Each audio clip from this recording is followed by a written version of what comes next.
Oop. All right. I am like running. So this is going to be an interesting stream. Whenever I switch, I have to I have to mute again. So welcome one and all. Also, I might be feeling kind of weird because guess what? Did you see this yet, Jess? COVID vaccine. My second dose. Is it shot 1 or shot 2? This is 2. Oh. So I'm How done. Are you doing? But exactly, I don't know what exactly is if I'm just like tired, or if I'm just like kind of out of it. I slept for 2 days straight with my second dose. So and it hit me that night. I'm not gonna sleep 2 days straight. Hopefully, I got to get to work in the morning. Well, if you fall asleep on stream, no worries. I'll just steal your community. It's fine. I'll take over. you can take all 10 of them. It's great. Okay. And I love all of them. No, but hi Volcano Doc. Hi Low Phone. This is going to be a fun stream. I know everyone's been looking forward to this all week. I know I have, and this is going to be fun. I know I've got some questions for you, about what we're going to be doing, and what's going on. Hey, look, we already got our first follower. Thank you, Low Phone. I appreciate you coming in. I will apologize right away. You can't hear me say it, but yes, I do not have a closed captioner available. But I can type that in. So sorry, no CC. We were talking about it earlier, how I've tried several of them to get them to work, and it's just harder than it should be. It really is. Yeah, it should be a default part of Twitch. So yeah, of any media, really, now it should just be there. Because and as a teacher, I think of this as well, because I was reading recently and researching how to become a better reader, and one of the ways to do that is, as you read, is to listen. And research shows that if you're getting input from different modalities, you actually understand better. So having that really helps you learn and understand. So it's beneficial in so many different ways, that I know myself, once I start, because maybe it's just because I'm older and I'm like that, but sometimes when we watch movies now, I'll actually turn on the subtitles, the closed captioning, to have that running at the same time, because I love it. I find it easier to watch, so and I understand more. So well, hopefully the captions I sent you, I found them to be really reliable, and like I mentioned, the developer stopped by stream and was asking how they were, so clearly like a very kind of cool. single person working on it as hard as they can. So I appreciated it. We'll spread the love. I found them reliable. We'll spread the love. We'll spread the word and get that out. Definitely. And anyways, thank you everyone for being here. My name is Scott. I am a public school teacher, mainly 8th grade. I deal with 13-year-olds most of the time. Whew. And tough age. It's tough, but I love it. they still have an excuse to be the way they are. If they're still like that when they're 40, then we got a problem, right? Wow. Yeah. Okay. I can understand that. All right. I also always talk about it. It's like, who actually enjoyed 8th grade? Not many people will say they enjoyed 8th grade, right? For most people, it's a nightmare. That was one of the bad ones. Exactly. That's one of the bad ones. And, I actually repeated 8th grade. So, see, that's interesting. I want to hear all about it now, because I find it very interesting one of the things I like to talk to people about on the Wednesdays Connected Conversations is how people got to where they are. And it's one of those things that I didn't realize when I was a kid, because I was a good boy, right? I was very studious. I was a good student. But not everyone is like that, obviously, right?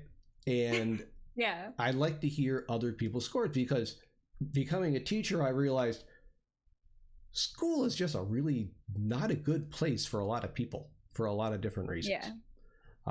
I know we've talked to Volcano Doc about this as well when she was on. So tell us a little bit about yourself and your story then, and don't leave out the part about 8th grade. You don't have to tell all. It's not a tell all kind of thing. But, I'm very open about all of the struggles I've had in academia. Repeating 8th grade was interesting because it was less academically motivated and more like personally motivated. So previously I had skipped 2 grades. So I skipped kindergarten and 1st grade, and I went right into 2nd grade. And I was very, very young. And it's tough at that age, because right now we would say a 2-year age difference, that's not much at all. But when you are those ages, a 2-year age difference is huge. And so I was always kind of trailing behind my peers in terms of social skills and in terms of kind of fitting in and being part of the club. And so 8th grade, I was just getting progressively more miserable at school. My parents had experimented with pulling me out of school to homeschool me, which went about as well as you can expect. And so they ended up, they had been putting money aside for college for me, and they ended up deciding to spend it on a very, very small private school instead.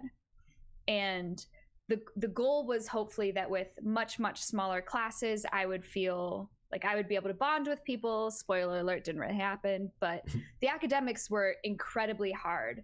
But my parents thought, and I was very angry with them at the time, they thought I should repeat 8th grade so that I would be a closer age to my peers and not have like as much of the social struggle. I was angry at the time. Now I will say that it helped me fall in love with math, because I had always been the person reading under, their desk during math class. And I just kind of dealt with math because I had to, and I never found joy in doing worksheet after worksheet after worksheet. But this school that I went to took a very different approach. And instead they would give us like 3-4 problems for homework, but they were very hard. And so the whole point was to really challenge you, but not exhaust you with having like 50 or 60 problems.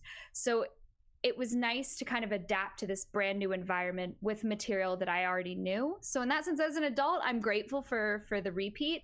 As a kid, I was very angry. Yeah. So that's the repeating 8th grade story. Okay. But Loaf, when you say you're still trailing your peers in terms of social skills and fitting in, hey, there's a reason I wasn't talking about my current social skills, okay? It's also in the middle of a pandemic. Who's fitting in right now? Hopefully nobody is. And it's also interesting that, speaking of like social skills and fitting in, and I like the communities on Twitch because I fit in. Like I'm an 8th grade teacher mainly in high school, but often I would go to adult parties and then talk to the kids the whole night, because I'd be like, no one here is going to talk to me about the new video games. Oh, that kid is, I'll go and talk to with that kid about Minecraft for an hour, Yes, Minecraft. Or whatever. So like it's one of those weird social things with my peers that sometimes I would, find more in common with the kids. But that's why I'm a teacher, I guess, because I don't mind that social aspect. So grown-ups are lame anyways. Exactly. Lame-os. Why my own kids might be watching this stream right now and they'll be like, you're so old. Your kid's like, yep. No. I think it's interesting too, because I feel like 8th grade is such a hard age, because not only kind of in terms of school material are you making a really tough transition between subjects, like that's when a lot of the hard stuff starts to happen, but then also like you have all of this like, you know, puberty and growing and stuff that's happening that's also messing with you. So like looking back, 8th grade was brutal, and I couldn't figure out why. And now as an adult, I look back, I'm like, whoa, no wonder it was brutal. Like, look at all this stuff you had to deal with. Oh, yeah. It's rough. It's rough. And, you know, I always try, and like the team I work with, we understand that, you know, and it's good to have that understanding for those kids as they try to navigate impossible situations. Cooties are real. They just call them different things. Okay. In fact, cooties got so bad we have to keep 6 feet apart now. Oh my goodness. Yeah, well, I guess if there ever was an excuse to talk about cooties, it's probably the pandemic. Yeah. So. Okay. And so my question now is, so Jess, you came in like not liking math in the worksheets, but then you got into a very math heavy field. So there was a huge U-turn at some point. And, there were multiple. Okay. There was multiple. You're like, you're like, nope, yeah, I do like math. Nope. You come back around full circle, maybe. And I find that interesting when people make these U-turns and find out things about themselves, that growth, especially, you know, from your teenage years. And so your math chops, you're probably still not confident, are you? In math, actually, math is one of the few things where I feel like I'm confident that even if I don't know it right now, I could probably figure it out and teach myself. Okay. That's through a lot of years of having bad teachers and having to teach myself anyways. But it is interesting because when I went through, that high school and everything, and I was doing really well at math, and I actually wanted to study math, and that's what I wanted to do. But I did a kind of a dual enrollment program for the last 2 years of high school. And so I started to take college classes, and I was like, all right, yeah, let's take some college math. So I took some kind of calculus with linear algebra or some such thing. And the teacher was maybe not the greatest, but of course, 16-year-old me took that to be, I'm terrible at math, I guess I shouldn't study it. So I want to go back and like whack myself in the head, but so I decided to go pre-med instead. So I was pre-med at the University of Virginia for about a week until I saw that my freshman biology class had 600 students in it. Ooh. And my class size was 6 in high school. So there were 5 other people. When I said it was tiny, like it was very, very tiny.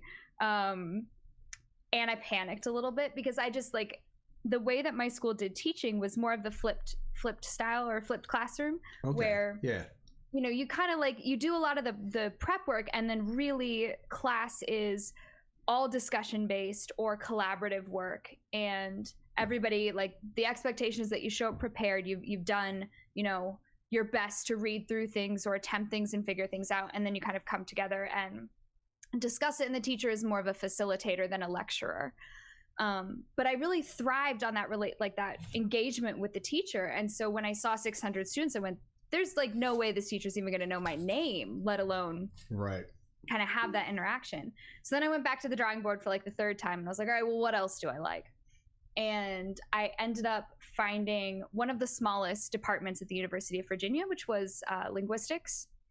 And I majored in Arabic linguistics, actually. So no math, no math, and no like physics or anything like that. But I've talked about this a few times. I ended up focusing on North Africa and lived in Tunisia for a little bit. And following the Arab Spring, there was a massive renewed interest in the United States for political and military applications for people who spoke and translated Arabic, specifically North African dialects as well. And then there was some like strange, mysterious, bureaucratic thing that also happened at UVA where the Arabic department just kind of went, like it just poofed. And we lost like all of our professors, including my advisors. And so I was interesting. That happened the fall of my senior year. And so I kind of was like, well, crap. Like there goes all the advising, there goes all the resources, all of the, you know, support for being able to go to grad school. And also the applications for going to grad school were much narrower because people really wanted that more politically driven application for Arabic fluency. And so I did another U-turn and I went, oh crap, what else do I like? And I started to do astronomy and got a gig doing at first an unpaid research internship that became a paid one. And I sat in on classes and applied to graduate school about a year and a half after that. And so I was at graduate school for about 2 years. And then a combination of personal things. So I started to go through a divorce and also just feeling like academia wasn't so much of a good fit, at least maybe not that program. So very brutal hours, like very high expectations. And I realized that I don't thrive in environments where I don't have work-life balance. Like I have to be able to give my brain a break. And when I can give my brain a break and teach myself other things or do something else, I'm a better person for it. And so that's kind of what led to me leaving and deciding to do data science. And then through data science, I found machine learning. And now I'm here. But all the gold you continues. Say, I know, right? Who knows what I'll be doing in 5 years. So all the gold, welcome in. He has a question there for you about linguistics. Yeah, so you say, all right, all the gold. Let's see. They say, I've been interested in Arabic culture's absence of characters in their art and culture. Does this show up in there? What do you mean by absence of characters? So, I mean, I'm not sure what you mean by that. Absence of characters.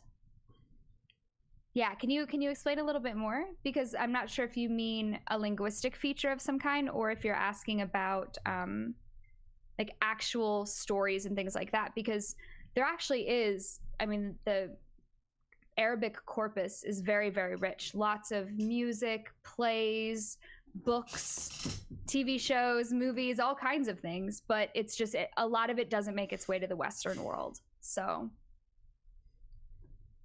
but yeah, so I've been all over the place. Like when you said a U-turn, I was like, are you ready for 5? Because that's kind of where I'm at. You know, something interesting, and I've, as an educator, I think about this often, because the kids ask you good questions, and they'll ask, of course, every year, why do we have to learn Spanish? Why do we have to learn another language? And my response to them is, so your brain will work better, right? If you're able to like ingest another language and think differently and kind of hold different thoughts in your head and be able to code in that way, because your brain's basically coding, right, in 2 different languages in a way, it enables you to learn other things better.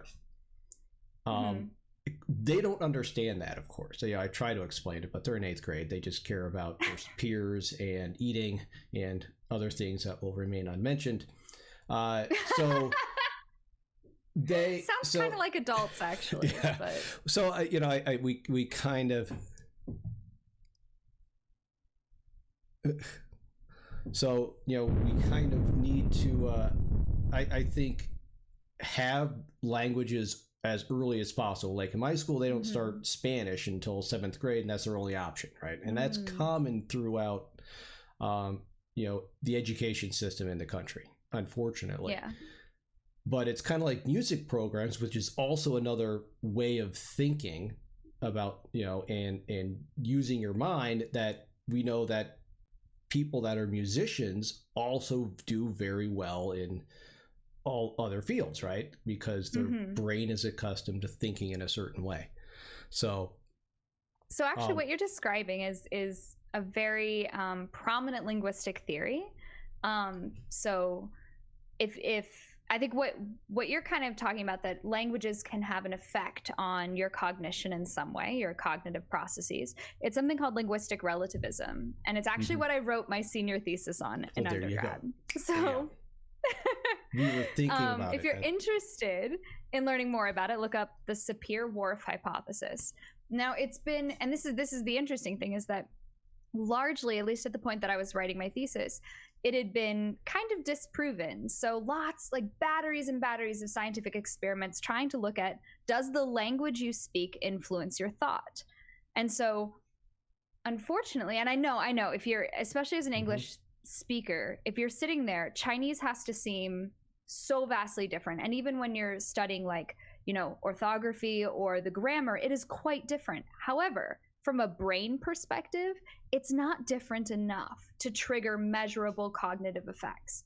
But what is different, and this is kind of what you were talking about at the start of stream, what is different is the modality of language. Right. And so gestured versus spoken. And so there was this incredible series of studies done in Italy in the 90s with both kids and adults, where simply taking 2 summers of Italian Sign Language led to measurable positive cognitive effects up to 6 years after they took it. They only took like 2 summers. So this isn't like you got to be fluent, but simply the act of learning a bit of sign language, they had measurable positive cognitive effects for years. And so it's an interesting, I don't know, kind of like, we can relook at Sapir-Whorf now, because maybe our faulty assumption was that, we were only looking at spoken languages. And so. Well, it's also, that's kinesthetic, besides just, auditory, right? So, which we know addresses different parts of your brain just by the fact that you're doing it. Same as writing. And this is where we get into with remote learning, why that isn't as effective as writing things by hand. Research has shown that as well. Writing by hand enables a different and even better kind of learning than with, just, typing. Whether it takes longer to do it, so you have more time. One idea is it takes longer to write it out, so you spend more time thinking about what you're doing, and therefore you form a stronger memory or learning as you do that. So this whole thing makes me as an educator, it's really cool. I love talking about it. There's so much, to your point, there's so much research out there showing the benefits of things like handwriting. But I will say that I think in terms of academic policy making, that it's kind of done students a little bit of a disservice, because people have learned that, and then there are these professors that institute extremely strict no technology rules in their classroom, not realizing, and sometimes realizing, but I'll try to give them the benefit of the doubt, that technology performs a massive role in the lives of disabled students. And so having access to assistive technology, being able to type your notes, being able to have speech to text, being able to use your laptop, these are things that allow students with learning disabilities, which I have ADHD, but any learning disability, really, like, I feel like while that is true, and for me, that's why I keep a written to-do list, because if I try to use an app, it doesn't work for my brain. But at the same time, with I have a chronic joint condition, and there are times where I literally just cannot keep up with the lecture. I can't write enough. And so having the ability to record it, having the ability to type my notes, or to use a kind of speech to text device, that enables me to continue to engage with the content regardless. And we have a question. Hold on. Yay. Of course you can ask a question, 5-Shot. Yes, of course. Machine learning. Welcome in. Woo, let's go. All right. Ask away. Questions welcome. And all the gold, you say, you felt a big push to improve your handwriting lately. My friend, I have a recommendation for you. My handwriting's terrible. All right. So my handwriting is normally terrible too. Get a fountain pen. Get a medium nib fountain pen. Literally, this one is like the Amazon Basics one. It's like $12. Okay. Medium and nib. I don't know what it is about a medium nib. It makes your handwriting look amazing. My handwriting, I promise you, like normally it looks horrible, and like that's a medium nib. It like makes my handwriting look good. So that's my secret hack. But also, yeah, you could do handwriting drills and things like that, but you could just be sneaky and spend $12 and get get a fountain pen. Don't get the fine tip nibs. If you're kind of a scrawler like me, fine tip pens will make it look worse. But I was told to type all my work once I was able to when I was in high school. Oh no. Which I didn't mind. I was good at typing, so I could type faster. It could keep up with my brain writing. That's why I was so messy when I was writing, because my brain would be way over here, right? And I'm still trying to write back here, whereas typing I could keep up. I feel like typing today, lots of younger folks, they just grew up typing, so it's intuitive. But like I did like typing assignments, and like I learned, like that was something I was taught, was how to properly type. Oh, so was I. Oh, here you go. But I think that's fallen by the wayside nowadays. It just makes me sound kind of old. But why does regression in the statistical sense use an error term while most machine learning models don't? Well, that's an interesting kind of question that you're saying, because at least the regression that I do in machine learning always uses an error term. So there's a couple of things. You might see the error term referred to more like an error function, like a loss function that you're trying to minimize.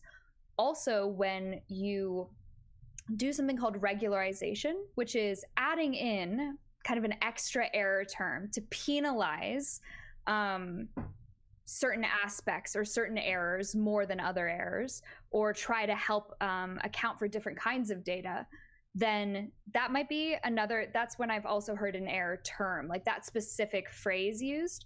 But error is used, usually it's a function versus like a singular expression or a term. But you mean no in the sense like y equals fxx plus e. Let's see. Well,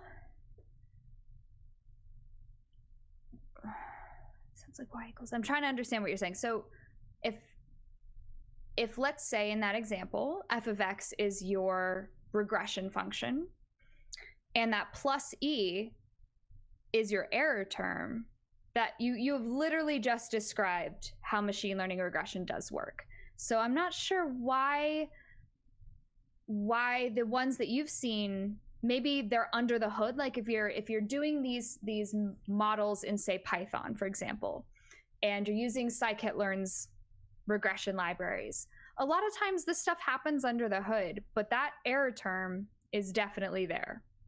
So maybe, are you thinking of a specific kind of error that you don't see used?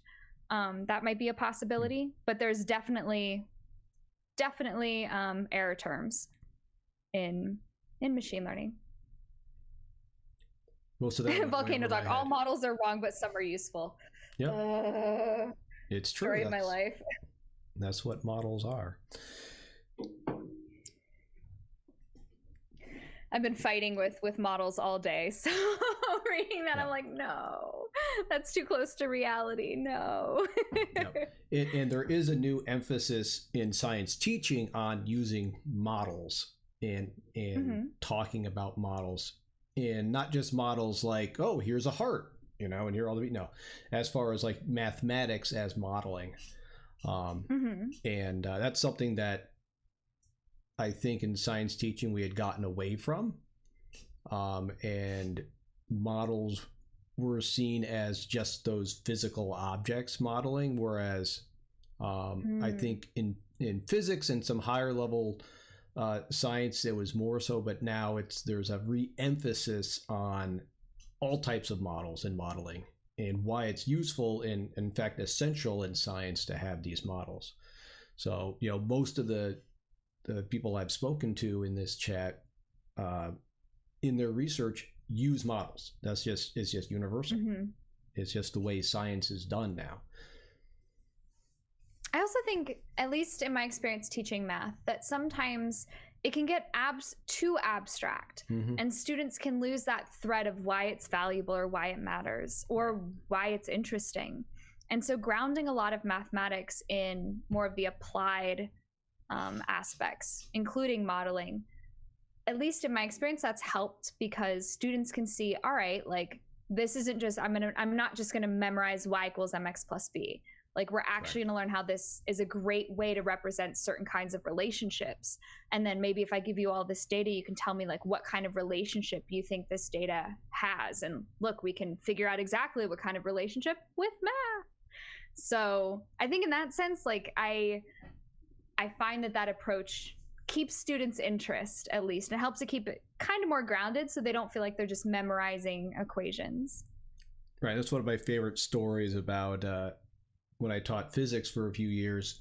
One of the seniors was also taking calculus, and we're going through the kinematic equations, and he's like, wait, this is what calculus is used for? I'm like, yeah. Yeah, you don't learn. In fact, calculus was kind of invented to do physics.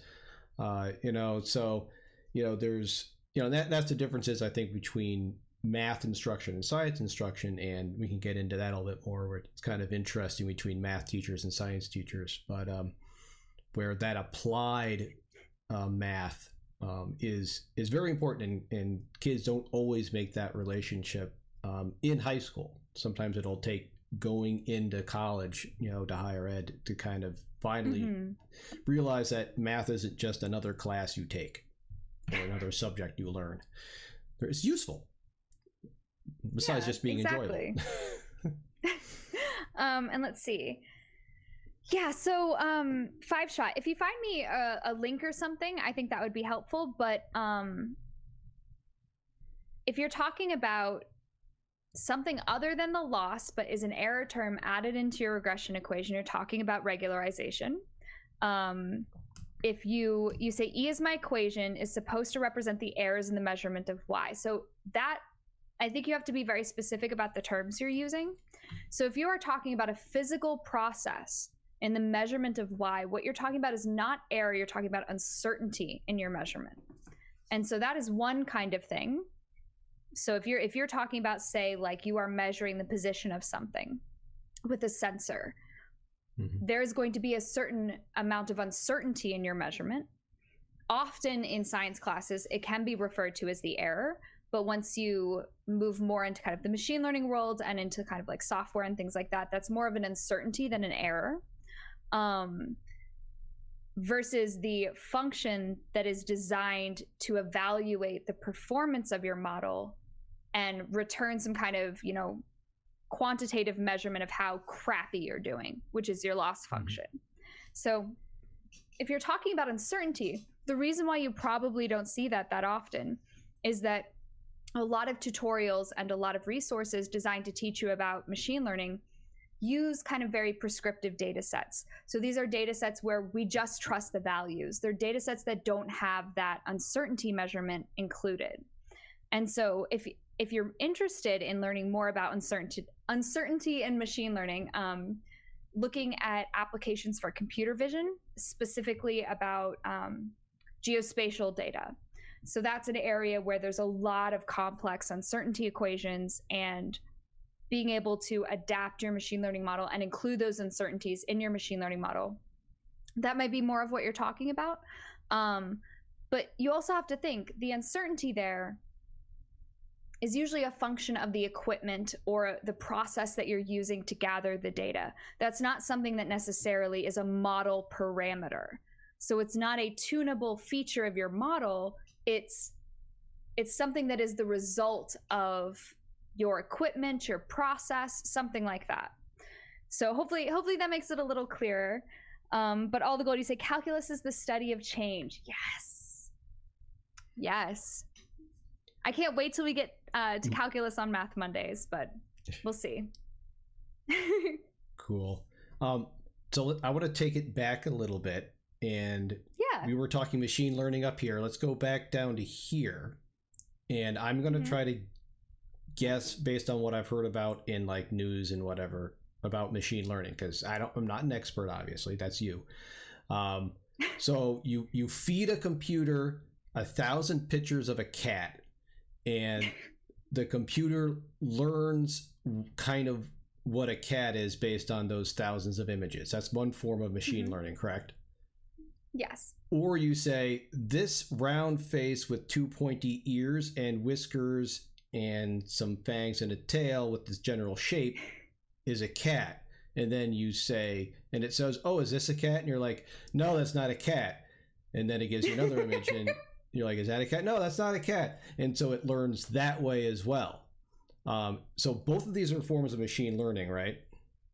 I think I see what you're saying. So what you're talking about is the difference between two of the three main subfields of machine learning or approaches. Okay. One is supervised learning, and this is where we got the answers. So to use your cat example, I have a massive data set of cat images and dog images. And I know everything in my cat's folder is a cat, everything in my dog folder is a dog. Then I can pass that to a neural net that learns how to distinguish cats from dogs. That's a supervised learning classification task. You're classifying because you're trying to determine, the class, the label, and it's supervised because we have the answers that we can feed the model, and it learns the relationship between the input and the output. So the way that I kind of described this previously is like if you think back to algebra, right? When you learn about what a function is, and you have like your input, then you specify a rule and it like sticks out an output. Machine learning, supervised machine learning, is more that you stick in the input and the output and out pops the rule. So that's kind of a one way to think about it. But unsupervised is where we don't have the answers. So instead we're kind of giving the model a whole lot of data that we're like, what kind of patterns do you see here? What structure is here? How can you learn from this? So a lot of NLP, for example, is can be unsupervised because you have massive unstructured data sets. You can't sit here and go through and be like, yes, that is a correct sentence. No, that's a incorrect sentence. You rather have the machine learning the patterns of language itself. And then there's a whole other branch of machine learning called reinforcement learning, which is really, really cool and is basically how we teach computers to play games. Okay. So like now a lot of citizen science involves that kind of learning, right? Because I've done Gravity Spy, where you go through LIGO and Virgo data and you try to help the computers, the machines, to learn what that blip looks like. Is that on Zooniverse? Yes, it is. My former advisor was the founder. Sweet. So that's cool. That's really cool. Yeah. So, but that's another form of that neural learning then, right? So you're kind of training it because hopefully these thousands and thousands of people are going through these huge data sets, and a lot of the citizen science is done this way, and then that's used to make models, right? To try to predict. Not just to make models. One of the, so the origin of Zooniverse actually started with something called Galaxy Zoo. And the struggle there was that, oh no, sorry, it's my timesheet alarm from work. The difficulty there, the challenge, was that computer vision models still really struggle with telling the difference between an elliptical, so kind of looks like a glowing sphere galaxy, and a spiral galaxy, so those beautiful ones that you see with all the arms. And there are other types of galaxies as well, but computer vision still struggles with being able to label these galaxies effectively. And so Galaxy Zoo was born because astronomers had hundreds of thousands of images and just simply not enough time and not enough eyes to go through and label them. This is a spiral, it has 4 arms, like it's got a bar. This is, an elliptical galaxy. It's very, very, very elliptical. It's not spherical. And, here's its color or something.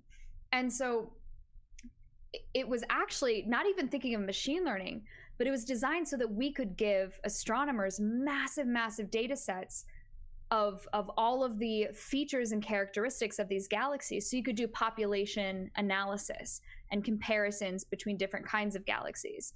Now, of course, the market for companies that specialize in data labeling has just gone through the roof because of machine learning. So Zooniverse now has, you know, a for-profit arm that does data labeling, you know, for a profit. But it actually started out not even essentially about, it was born out of like a flaw of machine learning, if anything, not designed to kind of help it.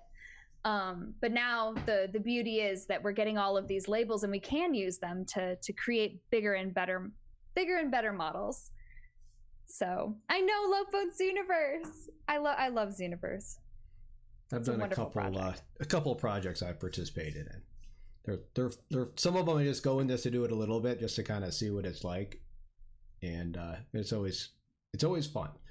Are there any that you participate in like still, or is that something like not something that you still do, the Zooniverse citizen science?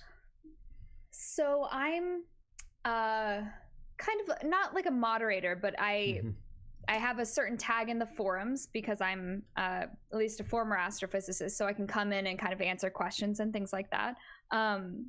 But I love any of the Galaxy Zoo ones because I love galaxies. And I've done some of the exoplanet detection, but usually I use them as teaching tools. So getting students really interested in being able to participate. Because one thing that a lot of people don't know about Zooniverse is that if you, like, you know, random human on the internet, make an account.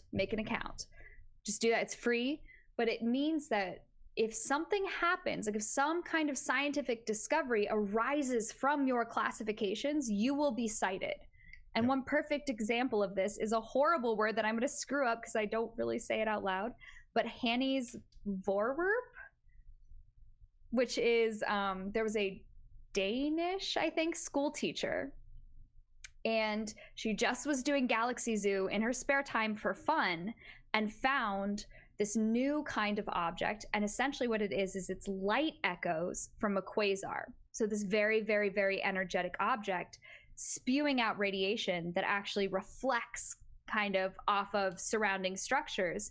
And she found a whole bunch of images that had those structures in them, and now they're named after her. Even though, you know, she's not an astronomer or astrophysicist, she was just a school teacher and doing this for fun, contributing to citizen science. And now she has this wonderful discovery named after her. It's like VOORWERP, but there might be an H somewhere in there. I have no idea how to say it out loud. So, but awesome. Really, really cool stuff. So if you're interested, friends, go check out Zooniverse. I have yet to get that published bit. So we'll wait. Maybe some of this LIGO data, you know, when I process through it, I'll get on one of those papers. But you're big on gravitational waves? Yep. I did a whole thing on it to get into the New York State Master Teacher Program. That was like my research focus. Oh, that's awesome. Which was basically just me learning a lot about it and trying to explain it in very basic terms. I also had, when I was doing physics, we talked a lot about it in that class, and I had them do some of the citizen science stuff through Zooniverse as well. So that was when it was really it's a great big tool for teaching and education. Yeah, well, it really lends itself because, one, you're doing the real thing, right? I mean, it's not like it's made up data or made up. It's real. It's real scientists doing real things, doing real research. So you should take it really seriously, you know, versus, you know, some experiments, you know, that you do in class or you look at where the data is obviously made up because, oh, look, you have a very nice curve. You know, how'd you get that? No, science usually doesn't look like that. You get weird data. You don't get nice But don't data. worry if you're a troll. Part of actually some of the work that I did post-grad was on handling internet trolls on Zooniverse, essentially. So those people that just come in and they are just down, like they're just terrible classifying, everything is wrong. How do you handle that so you don't muddy the waters in terms of the labels? So there's a lot of stuff going on the back end to make sure that if you decide to label everything incorrectly, you're not going to screw things up. No. Yeah. But also there's an interesting an interesting question scientifically that arises from these kinds of crowdsourced labels, right? Which is, what is the threshold for truth? Is it 60% of people agree that this is galaxy type A, like it's a spiral, let's just say? Or do I say it's 70, 75? At what point do we say this is the threshold for truth? Because by the time you get to the machine learning point, you have to feed your model reliable labels. So what's the magic number that you trust for this percentage of people voted this way, so therefore I believe it? And it's an interesting scientific problem. So, well, I think the part of science that can solve that is having that discussion, that live talk. You know, you get 5 people looking at the image and you argue about it. You know, you say like, this is this. No, it's not. Well, why not? Well, then you end up having to define what it is. You have to work out a better definition, because obviously you might be working from your different definitions of what that galaxy is, you know, and how you classify it. Oh yeah, you're right. But also, I mean, when you have, let's say 60,000 images, and you have, you know, not everything are these beautiful Hubble images that you see, right? So some of this is like, hey, here's a smudge, like that takes up like this much of a space. What kind of galaxy do you think it is? But also the trouble is that we're dealing with, you know, an unreliable, or how to say, like, it's not like we're measuring a physical process that has a definitive answer. Like I can measure the weight of this thing with a bunch of instruments, and I can average out calibration errors and things like that. What you're dealing with is something that is inherently subjective, which is human perception. So I can define the world's best definition of a galaxy, of a spiral galaxy, and still I will have a like non-uniform distribution of responses, because some people are just like, it reminds me of that dress, the white and gold and blue and black, like people perceive things very differently, and it's subjective. So you try to kind of, by getting enough people, you hope that the majority answer therefore is correct, but then comes the problem, define the majority. 55%, do you trust that? 60? What percent do you feel is a comfortable place to draw the line for, like, this is my representative sample? Because as a scientist, we don't have time to go through every single image and confirm, yes, you labeled it correctly. Yes, you labeled it correctly. When I have a data set that is 50, 60,000 galaxies, I have to draw that arbitrary line of like, all right, 65%, 70% and above, I'm going to trust those labels, and everything else I'm going to toss out. So it's a complicated problem, but one that, you know, is why we need human eyes on this data still. Right. And I wonder how much of that is because a lot of times as humans, we like to think of this or this, right? We like to categorize, whereas we know that things exist in a spectrum, right? It's usually a gradation of some kind, and it's hard to just do this and this if, in fact, there is a whole series of things in between that you aren't really accounting for. That's such a good point, too, because, I mean, if you think about the origin of science, right? And I'm not talking, let's not go all the way back to like the Greeks, but, you know, when you think about kind of the origins of modern science, it's all in taxonomy. It's all in observation and classification, sorting things into labels that we prescriptively apply. You know, like even just looking at languages, for example, this is an argument that I get into all the time, is there is the language Arabic that has over 72 different dialects, some of which, if one person spoke one dialect, another person spoke another one, they would not be able to understand each other. And yet we term them dialects, not separate languages.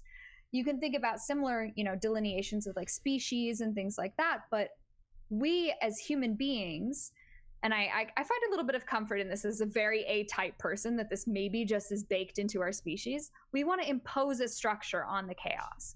We want to look at nature and sort it into labels and boxes and define it and establish relationships and structures, because then it's neat and organized and makes sense. But that doesn't mean that that's actually what's going on. And so you always have that, you know, that difficulty. And TechRel, like, you are completely right. And that is why Tech Relic has an excellent point. Mm-hmm. You always need a human in the loop. And this is like a soapbox I get on with machine learning, is that if you have critical decisions, because of those gray areas, you shouldn't have a machine making the decisions with no oversight. So there's always going to be those gray areas, and humans should be in the loop alongside a model of some kind. And that's what at least studies have shown gives you the best outcome. So you got it, Tech Relic. Yeah, I will add that when I call my uncle on Long Island, I cannot understand a word that man says. His accent is so thick, his Long Island accent.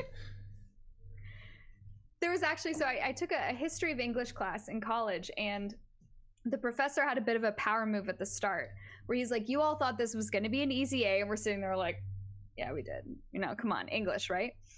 And then he plays 12 clips, and he's like, all of these are English, and I understood maybe 2 out of 12.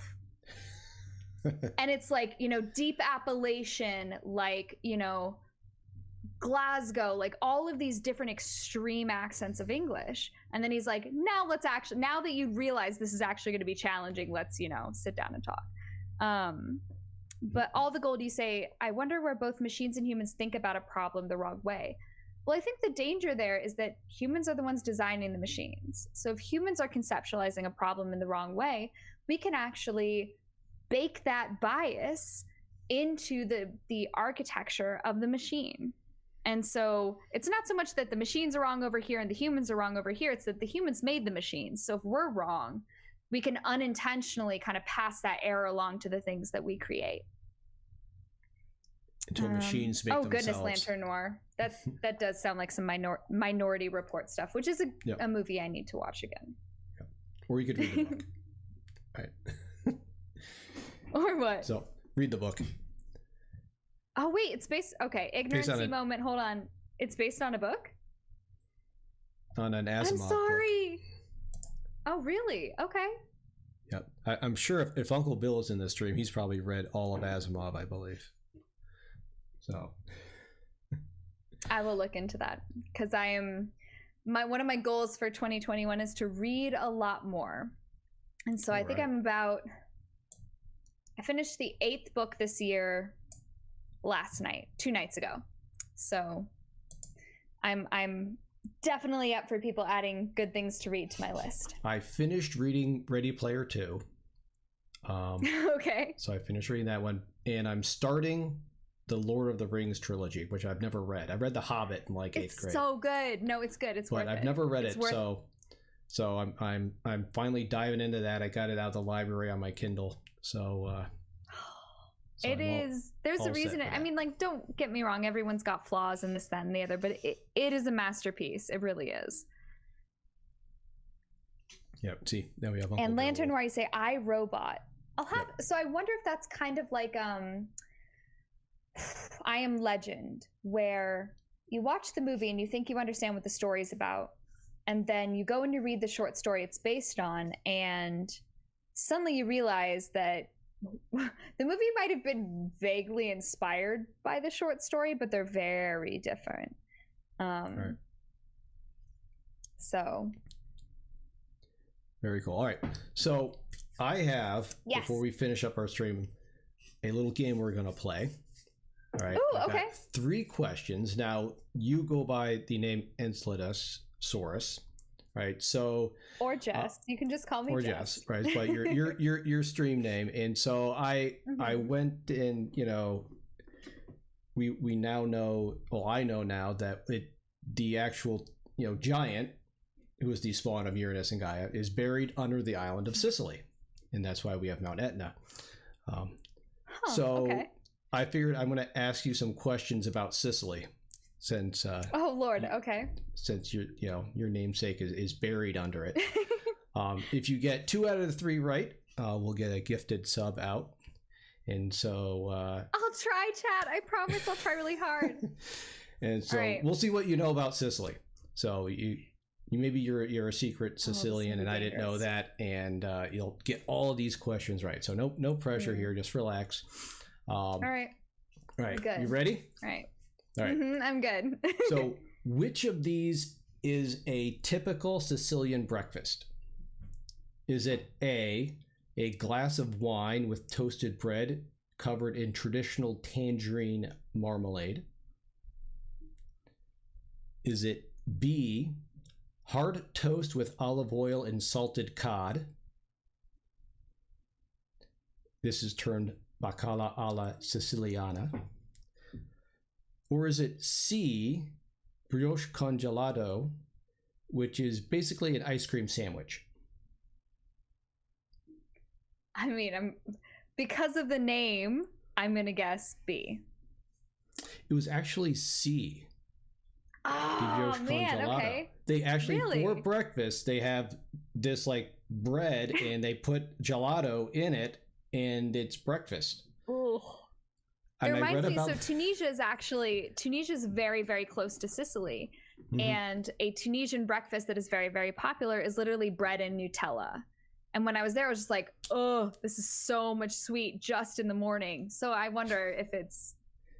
All right. Bread and Nutella I gotta get the next two right. Okay. Is exactly what my youngest daughter has for breakfast every day. So by the way, she's just secretly Tunisian. I'll tell her that. I'll be like, she's more cultured, having traditional Tunisian breakfast. But I want to go to Sicily now just so I can have breakfast. By the way, I think that's amazing. I've been to Sicily. Not that I don't like my pancakes and French toast in this country, but you know.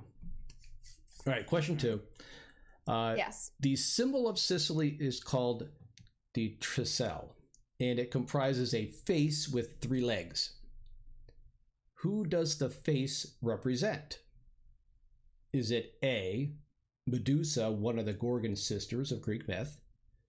Or is it B, Garibaldi, who in 1860 disembarked in Marsala with a group of 1,000 volunteers and battled his way across Sicily, and he is now credited with bringing Sicily under rule of one state?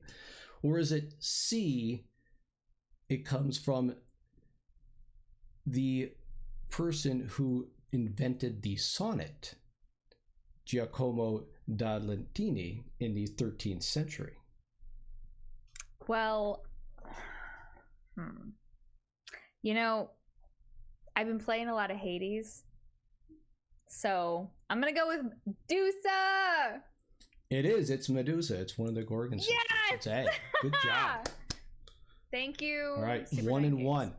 That means this last question. The other 2, by the way, on that are true. Both of them are true stories. The sonnet was invented in Sicily by Giacomo. All right, last one. I'm trying for you, chat. I'm trying, I promise. All right. Okay. Mm-hmm. Every country or region needs to have its own sport. Sicily has its own national sport, even though it's its own little protectorate, I guess, as part of Italy. What is Sicily's sport? Is it A, lava running? Since ancient times, brave runners have competed in running across about 100 meters of hot volcanic ash. Okay. Is it B, zorbing, which is perfect for Sicily's hilly terrain because it's an extreme sport where participants get into a hamster ball and roll down a hill? Okay. Or is Sorry, I'm trying to keep it straight. Or is it C, cliff diving, where they have the world championships are often held on the rocky island with their pleasant weather? Okay. So we have lava running. Yep. Zorbing. Can you repeat the hamster ball?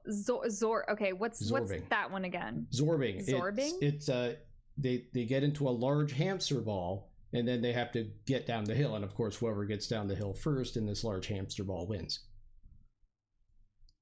And then so our options are Sicilians love to walk on lava. Sicilians like to be in hamster balls. Yep. Or they like to jump off cliffs. Cliff diving. They like to jump off cliff diving. Okay. So I gotta think this through. This is the last chance, chat. I gotta try for you. So I've been to Sicily. You have. And I have. My ex-husband was Sicilian. Oh. And his uncle was the mayor of a town a city town in Sicily. I did not see giant hamster balls, Loafbone. Okay, I gotta think. But lots of cliffs, so the cliff diving, and also there are volcanoes. So like, but then I feel like these questions are designed to misdirect me. So yes, they are. But do I go with the thing that?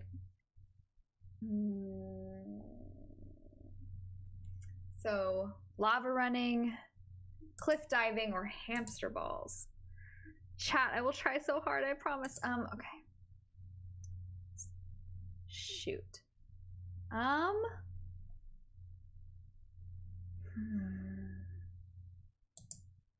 gonna go with cliff diving. You are right. It is cliff diving. Yes! It's considered the national sport. Yes. I will add that zorbing is a real thing. If you look it up, there is such a sport as zorbing. I'm serious. This is one of those cases where you're like, I hope too that's absurd. Real. Of course, it's not too absurd. This is the Earth you're talking about. Come on, we have all kinds of crazy sports. Okay. I thought that was too absurd. And then for the lava running, I thought the volcanic eruptions in Sicily don't happen frequently enough for that to be a national sport. They're pretty frequent. I mean, we can ask Volcano Doc, if she has any opinions. Volcano Doc, back me up on the volcanoes being active or not enough to supply us. Wild guess. I thought it sounded pretty good. I mean, that's zorbing. Zorbing. I like. Look it up. I actually seriously zorb like ZORB zorbing. So here, this is I can get this. So all the answers were what I spent the least amount of time on. I don't know. It could be true. It could be true. Could be true. So yeah, but zorbing looks awesome. If you look it up, you'll be amazed. You'll be like, oh my gosh, that's amazing.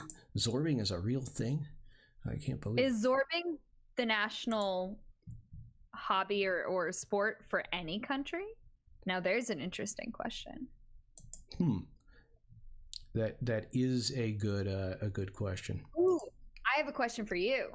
So I'm not going to give you multiple choice, but okay, all right. No like fancy prize. But did you know, or like, what language, what very, very, very old, endangered, almost extinct language, like rare dialect of a language, is still spoken in Sicily? Oh, Sicilian. I mean, the Mediterranean is kind of screwed because it's like this massive, I know. hub of different cultures. But I know. Is it? I don't even know that many. It's like ancient Greek and Latin are like the only two languages I can think of. But so Loafbone, you're not allowed to answer. So there is a very, very uncommon, like handful of speakers left, rare dialect of Sicilian Arabic that is still spoken in Sicily. Because of like the just like the history of the Mediterranean in general, like a lot of people don't realize that Arab leaders, there's a reason that there's like Alhambra and stuff in Spain is literally Arabic. There was so much cultural exchange happening in that area. But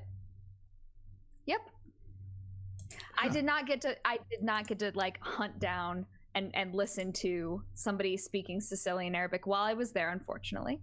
But it is like only a couple hour ferry ride from Tunisia. So you think like when you hear Italy, when you hear North Africa, you think distance, but they're quite close.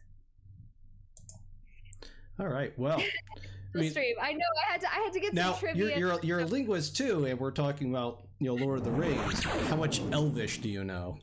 So I used to write my diaries in Elvish, so my parents wouldn't read them.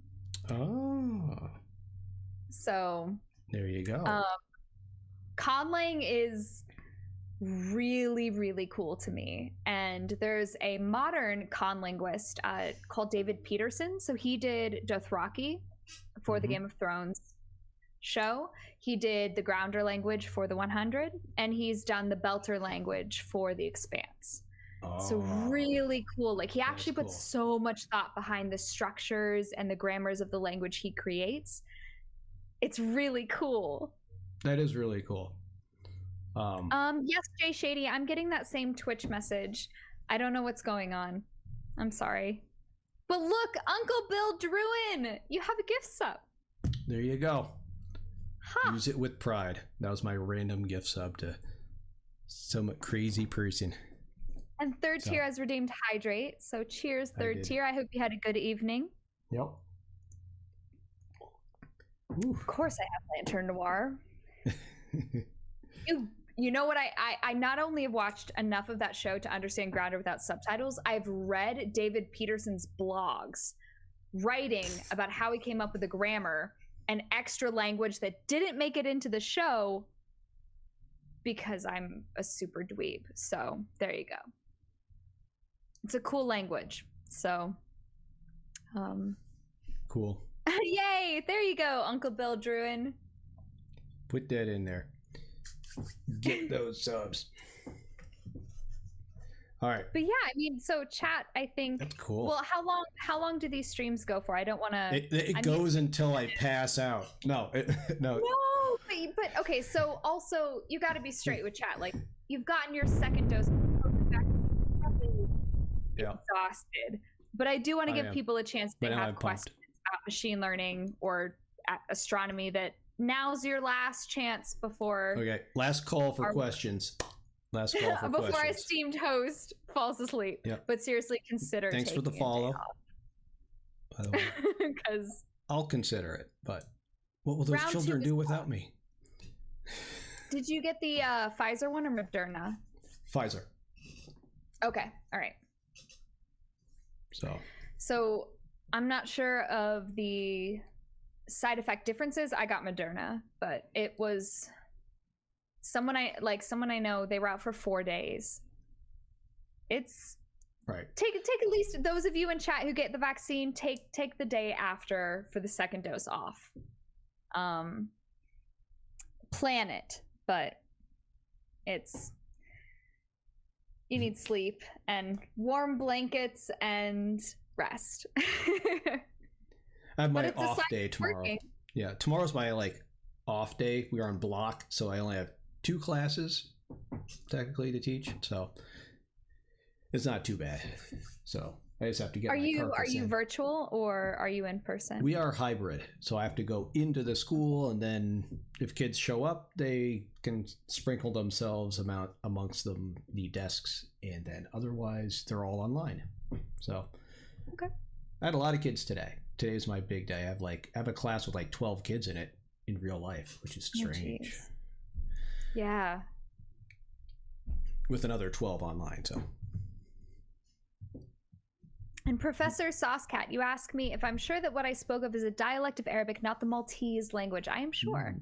So different languages, different language families. So Maltese, I can't remember off the top of my head, but I do remember that in the Mediterranean, there are lots of what we call orphan languages or orphan dialects that basically are the lone member of their language family. So there's not really any modern languages left that can compare. I can't remember if Maltese is one of those. It's been a long time. And yeah, Maltese might be Semitic, but still distinct. I need to look at actually, hold on. It's been a long time since I've done the deep dive. Now it's bugging you and you're like, oh, I gotta know. Just like everyone looked up Zorbing a few minutes ago. Now we'll look up I have been to Malta. I have not been to Tunisia, but I've been to Malta. That's as far south in the Mediterranean as I've been. How was it? Were you there for a while? Yeah, I was on a school trip. We're there for 6 or 7 days. It was a week. We were supposed to go to Egypt, but of course they started blowing up tourist buses again. And so that trip was canceled and we went to Malta instead. So it looks like the more common, so I think what you're talking about, Professor Saucecat, is that the more common modern variety is that Maltese kind of absorbed aspects of the predecessor to Sicilian Arabic. As far as I remember, though I could have sworn there's still like it's one of those things where it's like less than 100 speakers. So whether or not you count that as, I mean, it's not extinct, but it's definitely not a flourishing language. It's one of those where more people speak Klingon than that language, that kind of thing.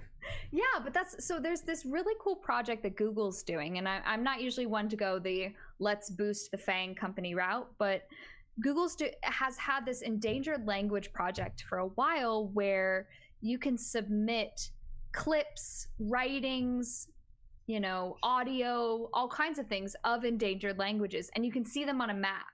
So if you look at this map, you can click like various areas and see, the degree of endangeredness, the threat to the language, as well as whatever samples have been submitted. So it's really, really. Wait, Jay Shady, you say a professor was part of that team? That's so cool. It's really, really interesting. But it also like we were talking about earlier, Scott made a great point about kind of the fact that human beings, we try to put structure on stuff, sometimes even when the structure isn't really there.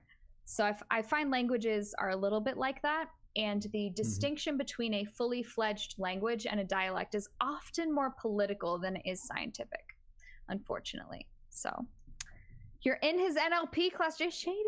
We need to talk. Oh man, I want to take an NLP class.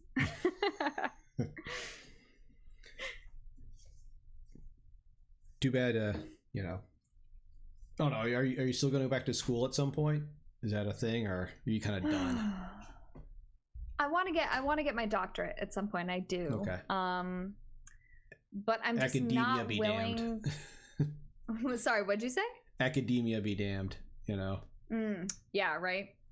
I think the tough thing is finding a topic that can hold my interest for long enough to do a dissertation, and I'm not willing to go back to like making minimum wage. I'm sorry, like it's there's this stigma about saying like I want to make a certain amount, but like I would like to not have to have panic nightmares about paying my bills. So I'd like to be able to like pay for my rent and make sure my dogs are healthy, and that if they have a veterinary crisis, I'm not going to my parents at the age of 30 and asking for help. And I think that there hopefully is a way to do that, but academia, it kind of glamorizes the sacrifice. It's like, yes, we're going to treat you terribly and not take care of you, but it's just, you should be grateful for the honor of being here. And if I can find a place that doesn't have that attitude, then yes. You might need to leave the country. Planning on it. For sure. Yeah, let's talk about it on Discord. And Volcano Doc, yeah. I feel like I think lots of people have suffered the consequences, suffer for the art. I'm not a fan of prescriptive suffering. But yeah, well, I would think there's one thing to work hard, but yeah. Sorry, no, what were you saying? I would think in your field, especially if you're going, and I don't know that exactly, but a lot of time in tech, at least, certifications matter as much as the degree. So I don't know if that was something where you were looking more at like getting those certifications to show that you're, a viable candidate for a job or for a position. Versus a degree. Absolutely, and that's why for a lot of tech jobs they have like take-home assignments, for example, which is something that I'm working through myself right now. They give you opportunities to demonstrate your skills outside of like a specific degree. So even if there aren't a lot of certifications right now for machine learning. There are some, largely having to do more with data science specifically or the cloud, but for specifically machine learning, it's tough. And that's why a lot of those jobs give you take homes or they give you tests and stuff, because they'll look the other way if you don't have the proper degree. I don't. But if you have the experience and you can demonstrate the skill, then, you know, then you have a chance. But Lantern Noir, you say you call it the I love what I do tax. Oof. But I want to love what I do and afford food. That's the dream, isn't it? Yeah. Isn't it? And I am happy. I know, you know, Lantern Noir and I have talked about, you know, teaching a lot, and, you know, I am happy where I am as far as teaching. I love doing it, and it's not a bad gig really compared to, you know, other options. It has its own problems, of course, but so does everything else.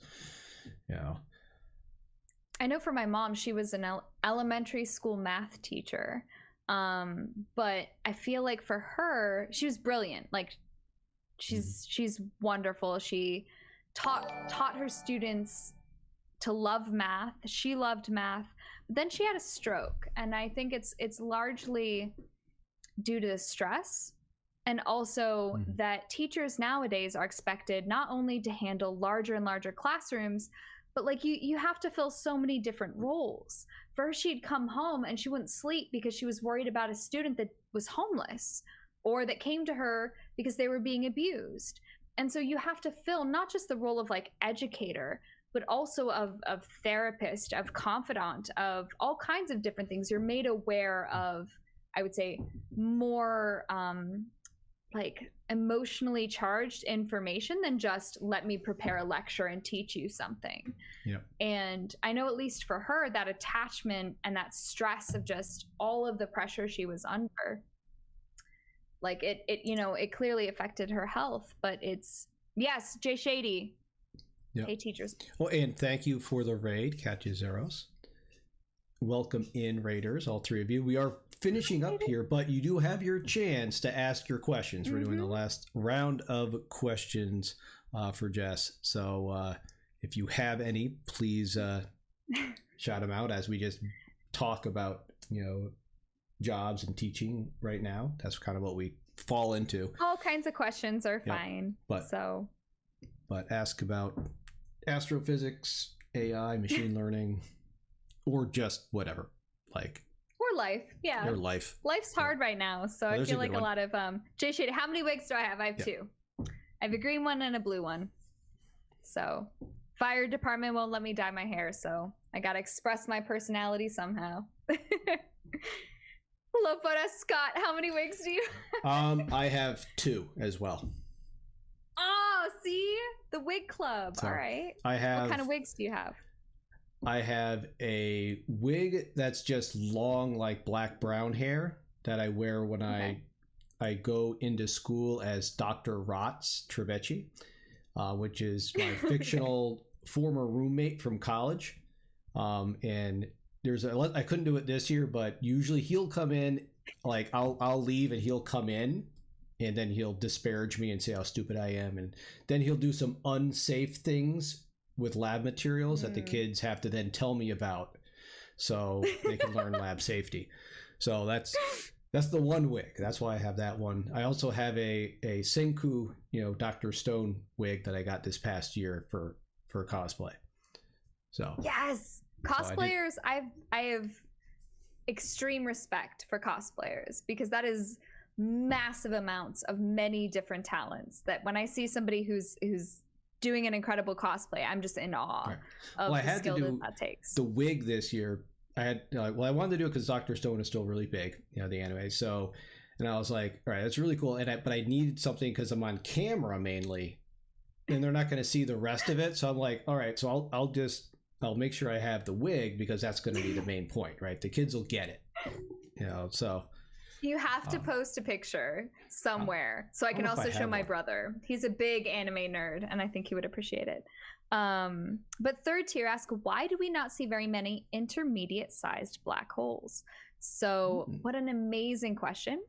That was what my master's thesis was going to be on, so I got you, friend. So what you're referring to is the mass function, the mass like density or distribution function for black holes. We know that we see stellar-sized ones, right? This is what happens when a really, really massive star reaches the end of its life. You get a stellar-sized black hole. don't worry, our sun won't turn into that. It's too small. Now, on the other end of the spectrum, you have the supermassive black holes. So these are billions and billions of times the mass of our sun, not formed the same way.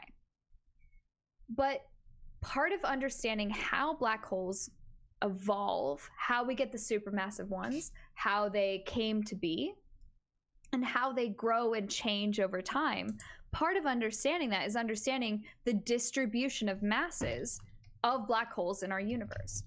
And so there's a couple of different things that go into that. So there are some intermediate mass black holes that we have found.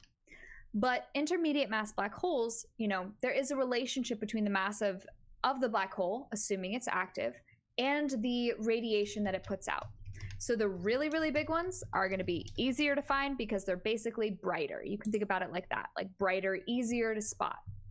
So then you run into something in astronomy that we call the Lundquist bias, which is essentially, you know, if we look up in the sky with our naked eyes, we might assume that the most common kind of star is an O or a B star. These are the most massive, brightest stars.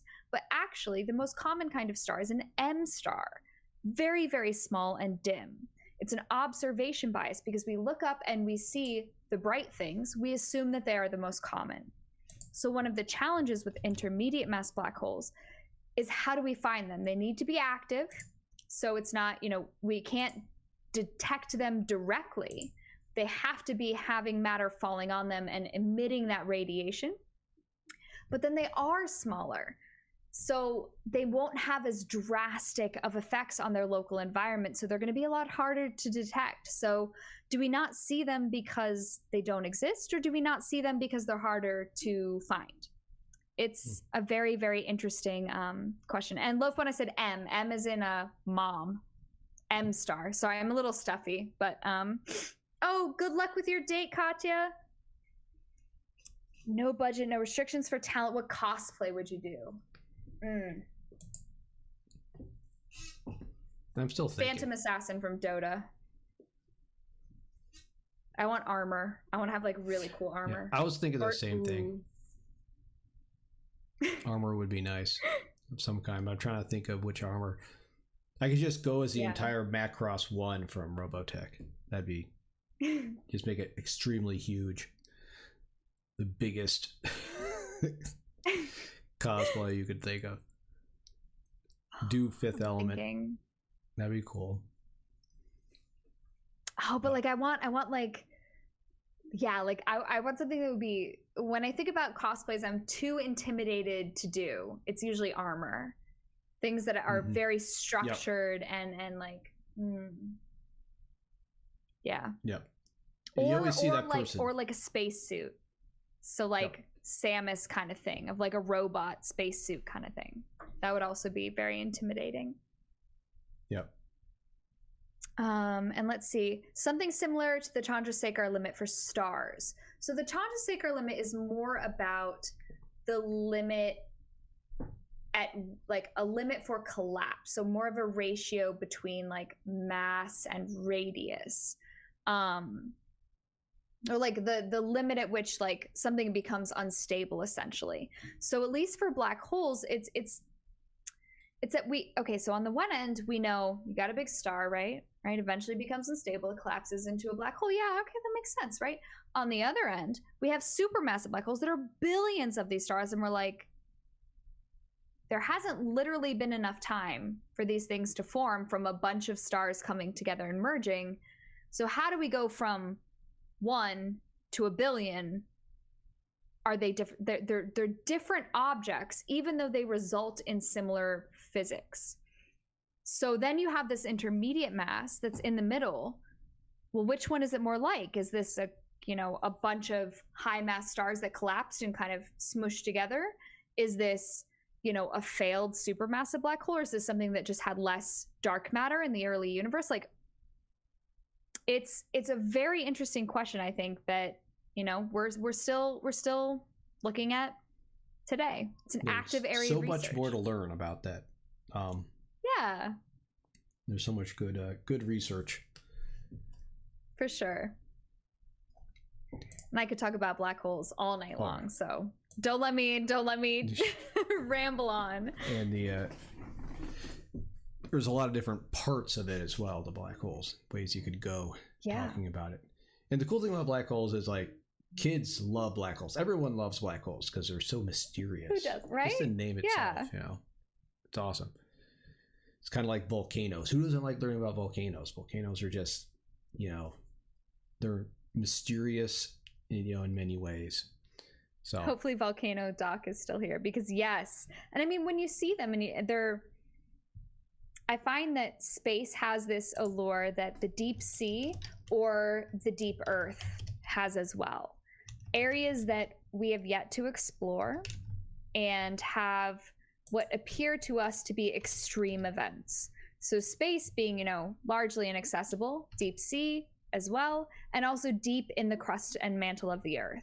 You know, like, this is why we have Journey to the Center of the Earth, and we also have, like, you know, oh shoot, what is it, 2,000 leagues under the sea? Someone help me out. I forgot the number of leagues for the book, but whatever. And that's why we have, you know, a million different sagas about space, because the things that we can't reach as human beings, 20,000, thank you. The things we can't reach as human beings, we kind of yearn for. So it's Jules Verne. Yeah, it is Jules Verne. Also a really good, like, 1970s movie. Help me out, Lufbun. I know you know what it is. What, 20,000 Leagues Under the Sea? There's a really good movie, but it's like an older movie. And I watched it growing up and I loved it. Disney made not only The Black Hole, but around the same time they made 20,000 Leagues Under the Sea. So see, there's a connection. We love the mysterious. Yep. Mysterious. And, like, and for the engineers, are good rockets. True, Uncle Bill Drew, and I agree.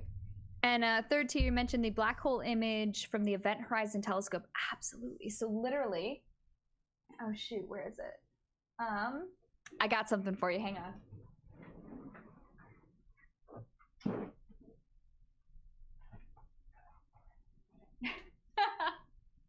I literally have the front page of the New York Times from when that was published. So that was an amazing, amazing discovery. Like, I want to frame it because I feel like that's going to be something when I'm 90, if I live that long, that my grandkids are going to want to see. So yep, Kirk Douglas loved his seal pet. Yep. I need to rewatch it because I just remember really liking the submarine, and then also being really afraid of whirlpools for an absurd amount of years, even though they're not really that common. Exactly. Other interesting fact, what is now, I believe, the Little Mermaid ride at Disney was the 20,000 Leagues Under the Sea ride originally. So if you've been to Disney, they got rid of the 20,000 Leagues Under the Sea ride and put in the Little Mermaid. No, and they put in like another ride in there. I have not been to Disney since I was 11. So, and I was terrified of roller coasters. So I need to, now I love them, but when I went, I was terrified of them. Mermaid is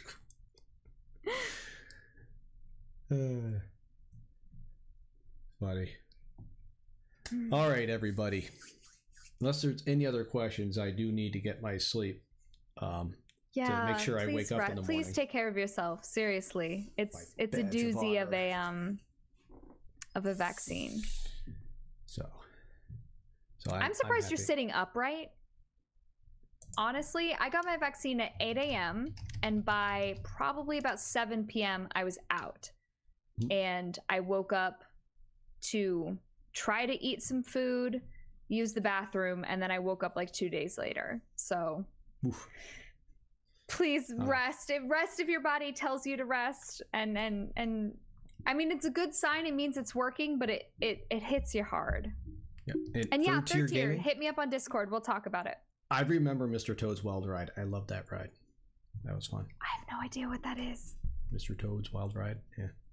sorry, I don't know what That's Mr. Toad's like Wild Ride is. a Gen X and older ride, I think. Mr. Toad's Wild Ride.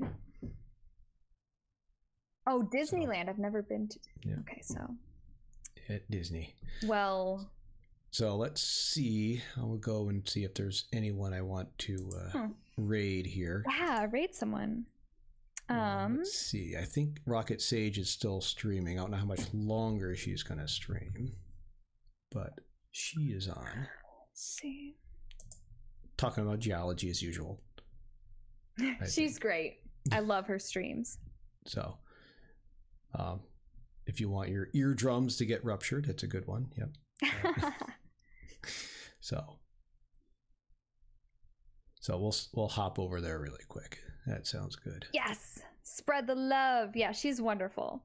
Yep. I'm trying to convince her to do a astrogeology stream with me. So hopefully she'll. Ooh, that sounds great. She'll be convinced, because that would be really fun. For that, for sure.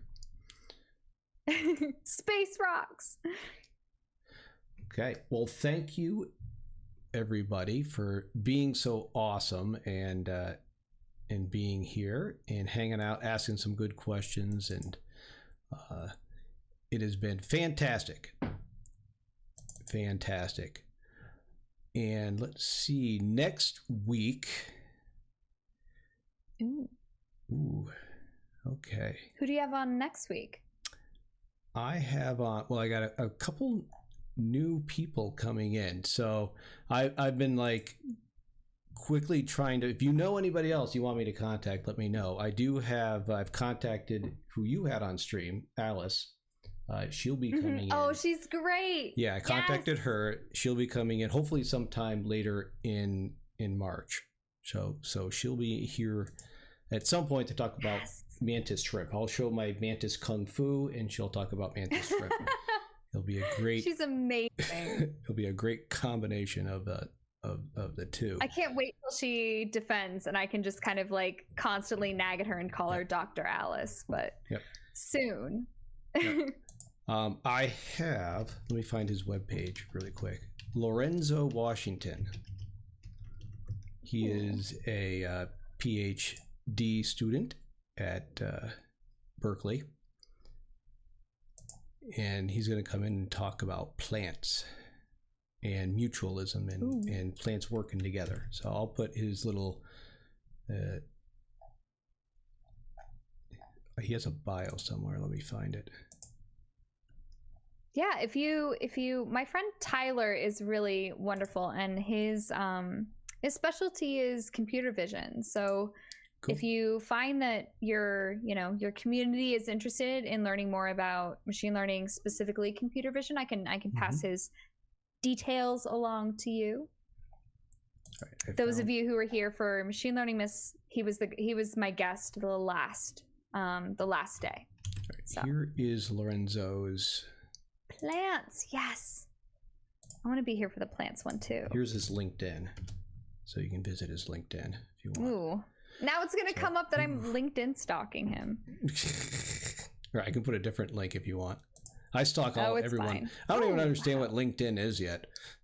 It's just a place where people put things that they don't feel like putting on Twitter, I guess. And that recruiters harass you on. Yeah, pretty much. They're like, here, I have this role that's like you have no skills for, but I'm going to email you about nevertheless. There's a position for an art teacher you might be interested in. I'm a science teacher. Okay, and I have a job. Okay, weird. Exactly, Tech Relic, HR hunting ground. Right, here's his. Oh, here. Do you have 10 years of experience in a technology that's been around for 3? I'm going to email you about it. It's like, yeah. Okay. Funny. All right. So anyways, he'll be in next Wednesday. Friday, more Subnautica with Vinny, probably. Hopefully Vinny will be up for some more Subnautica fun. And I'm over halfway through the game now. So nice. That's always a fun stream. It's a wonderful game. Yep. And you can, when you have Alice, you can ask her all about it, because we did 2 Science of Subnautica streams. Yep. So if you got any Subnautica questions, she's amazing. Yep. So awesome. Well, thank you so much, Jess. Everyone, if you're here, you haven't visited Jess's channel yet, please do so. Give her a follow. and watch. I'll be there. And thank you for all the follows. JSA, thank you for that follow. And I will see everyone on the other side. I want to get this raid going, and we'll show some love to Sage and learn about rocks and minerals and fun stuff like that. And take care, everybody. Bye, everyone. Alrighty.